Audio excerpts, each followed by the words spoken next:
external triggering pulse, it is applied at T1. So base of transistor Q1 it is going to be high, so collector voltage it is low. So at that time base of transistor Q2 it is going to be low, so collector it is transistor Q2 it is off, so its voltage it is high. So in this way we are getting the output waveforms and the switching of the transistor it takes place and we get the outputs finally. Next topic, it is the 555 IC timer. तो ये जो हमने 555 IC देखा है, ये एक बहुत important IC chip है और इसको हम नंबर ऑफ एप्लीकेशंस में यूज़ करते हैं। So main application of this IC it is as timer. तो जहाँ भी हमने टाइम कंपोनेंट देना है तो 555 IC को लगाएंगे और मल्टी वाइब्रेटर की एप्लीकेशंस में भी हम इसको यूज़ करते हैं। It was designed in 1970 and introduced in 1971 by Signetics, later acquired by Philips. तो सबसे पहले इस IC की हमने डिज़ाइनिंग 1970 में की थी और उसके बाद सिग्नेटिक्स कंपनी ने, जो कि बाद में फिलिप्स में उसका नेम चेंज हो गया, उसको 1971 में सिग्नेटिक्स ने इसको इंट्रोड्यूस किया था। The 555 gets its name from the 5 kilo ohms resistors used in the IC। इसका 555 का नाम ऐसे पड़ा इस IC का क्योंकि इसमें हम 5 किलो ओम्स के रजिस्टर्स यूज करते हैं। 555 timer is one of the most popular and versatile integrated circuits ever produced. ये 555 टाइमर IC एक ऐसा बहुत पॉपुलर, बहुत मोस्टली यूज आने वाला और बहुत वर्सेटाइल, सारी जगह जाने वाला IC और यूज होने वाला IC ये कहलाता है। 555 IC का जो पिन डायग्राम है वो इस टाइप है। ये 8 पिन IC होता है। जो इसका फर्स्ट पिन है वो ग्राउंड होता है, that is 0 volt. Second pin trigger pin होता है। थर्ड पिन आउटपुट पिन होता है। फोर्थ पिन रिसेट पिन होता है। फिफ्थ पिन कंट्रोल पिन और six pin threshold terminal. Seventh discharge pin और एट्थ ये हमारा पॉजिटिव 4.5 वोल्ट्स टू 15 वोल्ट्स पे कनेक्टेड होता है। तो ये 1 to 8 पिंस की इसकी समरी इस टाइप से है। तो इसका ये पिन लेआउट डायग्राम था। अब इसका लॉजिक डायग्राम क्या है ये हमने यहाँ दिखाया हुआ है 555 का। 1 it is the 0 volts, that is supply volts. 2 it is the trigger pin. 3 it is the output pin. 4 it is the reset pin. 5 it is the control pin. And 6 it is the threshold pin. 7 it is the discharge pin. 8th it is the supply voltage, that is positive voltage, supply voltage. So these are the 8 pins. So it is the logic diagram of this 555 IC. अब इस 555 IC timer के कितने modes होते हैं वो हम इसमें study करेंगे। The 555 has 3 operating modes. इसके 3 मोड्स हैं जिसमें कि ये ऑपरेट करता है, फंक्शन करता है। पहला है मोनोस्टेबल मोड। मोनोस्टेबल मोड जैसा कि हमने पहले मल्टी वाइब्रेटर सर्किट्स में भी पढ़ा है, इसमें कोई भी स्टेबल, हमारी एक स्टेबल स्टेट होती है। तो 555 को भी हम मोनोस्टेबल मोड में यूज़ करते हैं। In this mode the 555 functions as a one shot. इसमें हमारा 555 जो सर्किट है, IC है, वो एक वन शॉट मोड में वर्क करता है। Mono means one. और इसकी एप्लीकेशंस क्या हैं, ये एज ए टाइमर यूज़ करते हैं, बाउंस फ्री स्विच यूज़ करते हैं, that is tough switches, then pulse with modulations. In particular applications में हम 555 को यूज़ करते हैं। तो इसका मतलब हमने यहाँ देखा है कि 555 की कितनी वर्सेटिलिटी है, कितनी पॉपुलैरिटी है कि हमने इसको जिस मोड में हम यूज़ करते हैं, मोनोस्टेबल मोड में यूज़ करते हैं या इसको बाइस्टेबल मोड में यूज़ करते हैं, तो इसकी जो एप्लीकेशंस है, इसकी यूसेज है, वो हमें इलेक्ट्रॉनिक सर्किट्स में एक बहुत बड़ा इसका यूसेज है और इसकी बहुत बड़ी इंपॉर्टेंस है, जैसा कि हमने देखा टाइमर्स में, बाउंस फ्री स्विचेस में और पल्स विथ मॉड्यूलेशन एप्लीकेशंस में। ये 555 का एज मोनोस्टेबल मल्टी वाइब्रेटर उसका सर्किट डायग्राम दिखाया गया है कि हमने 555 को मोनोस्टेबल मल्टी वाइब्रेटर में या मोनोस्टेबल मोड में जब यूज़ करते हैं तो उसको कैसे यूज़ करेंगे, ये हमने यहाँ पे देखा है। 555 टाइमर, इसका नंबर 1 जो है वो 0 वोल्ट्स पे कनेक्टेड है, that is ground. Number 2 trigger volts पे कनेक्टेड है, हम यहाँ से एक्सटर्नल ट्रिगर पल्स देंगे, 3 से हम आउटपुट लेंगे, और फोर्थ इसका रिसेट पिन है, हम इसको 10 किलो ओम के रजिस्टर से हमने कनेक्टेड है to the positive supply voltage. Then fifth control voltage देंगे हम 0.01 माइक्रोफेरेड कैपेसिटर से ये कनेक्टेड है। सिक्स थ्रेशोल्ड वोल्टेज देंगे, ये C1 और R1 नेटवर्क से, रजिस्टर कैपेसिटर नेटवर्क से कनेक्टेड है। 7 डिस्चार्ज पिन है, ये R1 और C1 ये रजिस्टर कैपेसिटर नेटवर्क से कनेक्टेड है। और 8 पॉजिटिव सप्लाई वोल्टेज से कनेक्टेड है, यहाँ से हम पॉजिटिव सप्लाई वोल्टेज देंगे। तो ये हमारा 555 सर्किट को हमने मोनोस्टेबल मोड में यूज किया हुआ है, उसका ये हमारा सर्किट डायग्राम है। तो इस मोनोस्टेबल मल्टी वाइब्रेटर में जब हम 555 को यूज करते हैं, जो हमें पल्स मिलती है ये आउटपुट पे, दैट इज नंबर 3 पिन पे, उसका जो टाइम पीरियड होता है वो हम किससे डिटरमाइन करते हैं, R1 और C1 जो हमने ये रजिस्टर कैपेसिटर नेटवर्क लगाया है। और उसका टाइम पीरियड कैसे हम फाइंड आउट करते हैं, T is equal to 1.1 into R1 into C1। तो T जो टाइम पीरियड हम निकालेंगे इस पल्स का, उसको हम एक मल्टीप्लायर 1.1 फैक्टर से मल्टीप्लाई करेंगे R1 और C1 की वैल्यू का। और T क्या है, हमारा टाइम पीरियड, जो कि हमें सेकंड्स में मिलता है। और रजिस्टर R1 ये हमें ओम्स में मिलता है, रेजिस्टेंस इसमें हम मेजर करेंगे। C1 हमें कैपेसिटेंस फेरेड्स में मिलता है, तो ये वैल्यू है। Then 555 as astable multivibrator, 555 को हम ए स्टेबल मल्टी वाइब्रेटर में कैसे यूज करेंगे, ये ए स्टेबल मोड जो है जिसमें कि कोई भी स्टेबल स्टेट नहीं होती, उसमें हम 555 आईसी को कैसे यूज करेंगे। ये फ्री रनिंग मोड कहलाता है इसको, जैसे वो सिंगल शॉट था मोनोस्टेबल वाला, ये फ्री रनिंग मोड है। 555 can operate as an oscillator, इसमें freely it can move to from one state to another. और इसकी एप्लीकेशंस क्या हैं, एलईडी जो कि हमारा फ्रीक्वेंटली जलता बुझता रहता है, लैंप फ्लैशर्स होते हैं, पल्स जनरेशन सर्किट्स होते हैं, लॉजिक क्लॉक्स होती हैं, टोन जनरेशन सर्किट्स होते हैं, सिक्योरिटी अलार्म सर्किट्स होते हैं, pulse position modulation ppm circuits, इनमें हम 555 आईसी यूज करते हैं और ये ए स्टेबल मल्टी वाइब्रेटर की तरह यूज करते हैं। As astable circuit produces a square wave. This is a digital waveform with sharp transitions between low voltage, which is considered at 0 volts, and high volt, which is considered as positive supply voltage. तो ये जो ए stable circuit है ये हमें क्या देता है, square wave, जो कि एक डिजिटल वेव फॉर्म है जिसमें कि ट्रांजिशन जो चेंज होता है, मॉडिफिकेशन होती है, वो लो से हाई, वो 0 वोल्ट से पॉजिटिव सप्लाई वोल्टेज की तरफ होती है। Note that the durations of the low and high states में बी डिफरेंट। तो जो जितनी लो वोल्टेज हमें किस पर्टिकुलर ड्यूरेशन के लिए मिलेगी, वो ड्यूरेशन और हाई वोल्टेज कितने ड्यूरेशन के लिए मिलेगी, तो वो ड्यूरेशन उन दोनों के डिफर कर सकते हैं, but the low and high volt transitions they are occurring. The time period of the square wave is the time for one complete cycle, but it is usually better to consider frequency, which is the number of cycles per second. जो time period हमारा square wave का मिलेगा हमें, वो क्या होता है, time जो कि हम एक कंप्लीट साइकिल को कंप्लीट करने में यूज करेंगे, टाइम जितना लगेगा।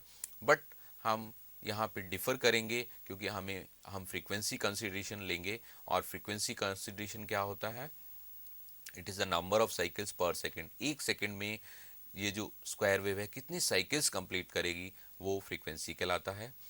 जो टाइम पीरियड है वो कैसे हम कैलकुलेट करते हैं, 0.7 इंटू R1 प्लस 2R2 सम इंटू C1। तो टाइम पीरियड हम ऐसे निकालेंगे, और फ्रीक्वेंसी इस स्क्वायर वेव की वो इसकी रेसिप्रोकल होती है 1/t, and that is equal to 1.4 divided by R1 plus 2R2 into C1। तो ये हमारा ऐसे टाइम पीरियड और फ्रीक्वेंसी निकालने का कैलकुलेशन है। T इसमें क्या है, हमारा टाइम पीरियड जो कि सेकेंड्स में हम देते हैं, F फ्रीक्वेंसी है जो कि हर्ट्स में देते हैं, R1 रेजिस्टेंस की वैल्यू है जो ओम्स में देते हैं, R2 रेजिस्टेंस है ओम्स में, और C1 कैपेसिटेंस है फेरेड्स में। तो इस तरह हम ये स्टेबल मल्टी वाइब्रेटर में यूज़ करते हैं 555 को। ये इसमें हमने सर्किट डायग्राम दिखाया है। तो नंबर 1 पिन जो है इसका 0 वोल्ट्स पे कनेक्टेड है, दैट इज ग्राउंड वोल्ट्स पे।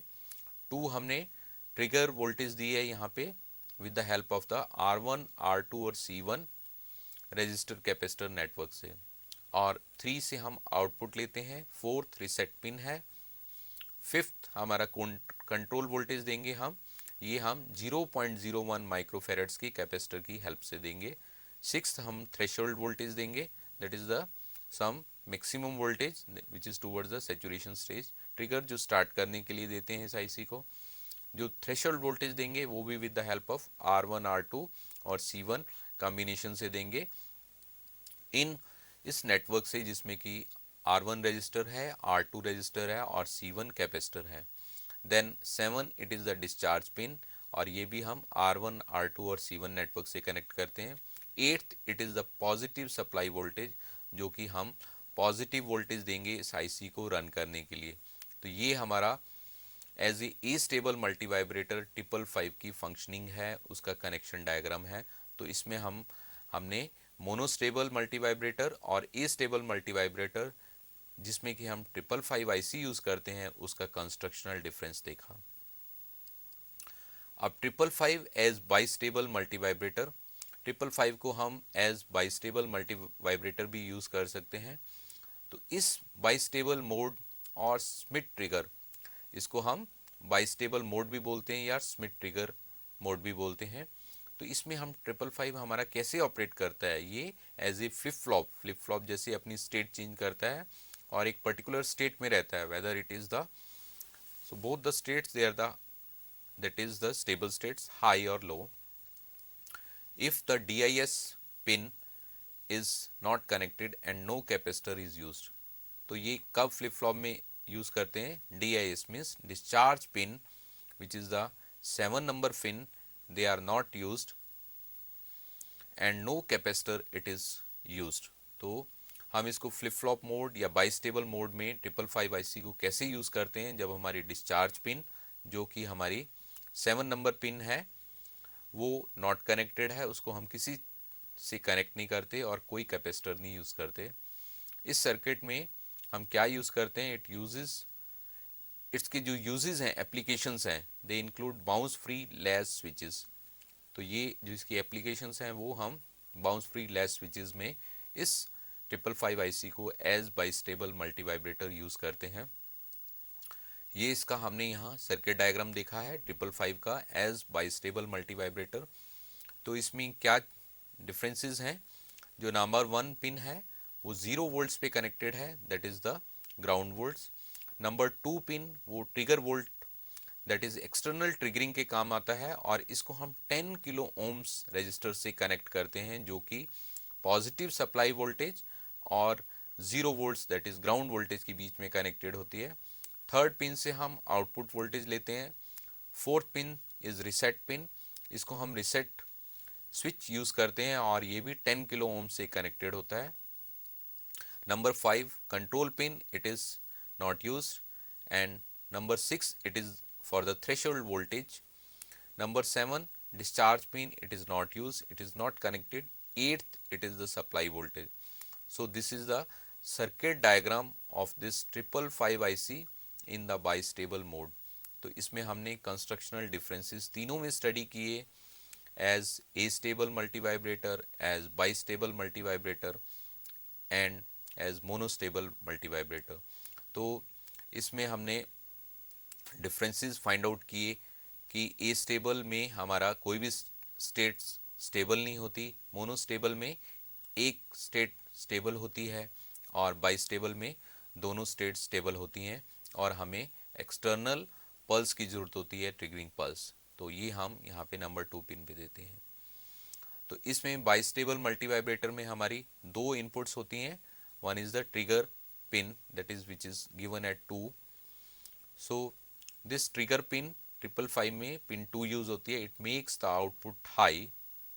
इससे हमें जो आउटपुट है वो हमें हाई मिलेगी, और trigger is active low, it functions when this trigger it is less than 1/3 of the supply voltage. तो हमें ये ट्रिगर पिन जो है हमारी ये एक्टिव लो है, means it is inverted input, और इससे हमें आउटपुट हाई मिलेगी। और ये कब फंक्शन करता है, जब ये हमारा ट्रिगर वोल्टेज हमारी सप्लाई वोल्टेज से one third of the supply voltage से लेस होता है। और रिसेट वोल्टेज से हमें आउटपुट लो मिलेगी, और ये रिसेट वोल्टेज है कहाँ पे, 4 नंबर पिन यूज करते हैं हम रिसेट में। और ये भी हमारा active low because it's input is inverted. और ये कब हमारा सर्किट रिसेट हो जाएगा, जब ये 0.7 वोल्ट से कम हो जाएगी हमारी ये वाली reset voltage. 0.7 means it is the minimum voltage to start the IC. तो ये हमने देखा कि हमारे इसके दो इनपुट्स हैं, ट्रिगर वोल्टेज और रिसेट इनपुट। ट्रिगर इनपुट जब हमारा एक्टिव लो होगा, मीन्स जब ये one third of the supply voltage positive supply voltage से लेस होगा, उस समय हमें आउटपुट हाई मिलेगी। और रिसेट पिन जब हमारा ये एक्टिव लो ये 0.7 वोल्ट से लेस होगा, उस समय हमें आउटपुट लो मिलेगी। तो ये हमारा सर्किट डायग्राम है, और किन किन इनपुट कंडीशंस में हमें कौन कौन सी आउटपुट मिलेगी, मीन्स हमें आउटपुट कब लो मिलेगी और under which conditions this output it is going to be high. So we have seen that it is with the help of the trigger input pin and reset pin। तो ये trigger input pin कौन से pin पे होती है, ये number 2 पे, और रिसेट इनपुट पिन 4 पे होती है। और इसमें हमने देखा कि जो हमारा पिन 5 है ये हमने यूज़ ही नहीं करते, ये यहाँ पे नॉट कनेक्टेड है। और pin 7 discharge pin is also not connected in case of this bistable mode in which 555 it is used. तो ये हमारा कंस्ट्रक्शनल डिफरेंसेस है।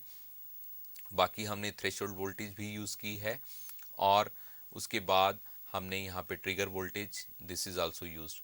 और इसमें हम 10 किलो ओम्स के दो रजिस्टर्स यूज़ करते हैं with the reset pin and trigger pin. तो ये हमने बाइस्टेबल मोड देखा। तो उसके बाद इसकी एप्लीकेशंस हमने देखी है, it is used as a flip flop. और इसकी एप्लीकेशंस कौन कौन सी है, in the bounce free less switches में हम इनको यूज़ करते हैं।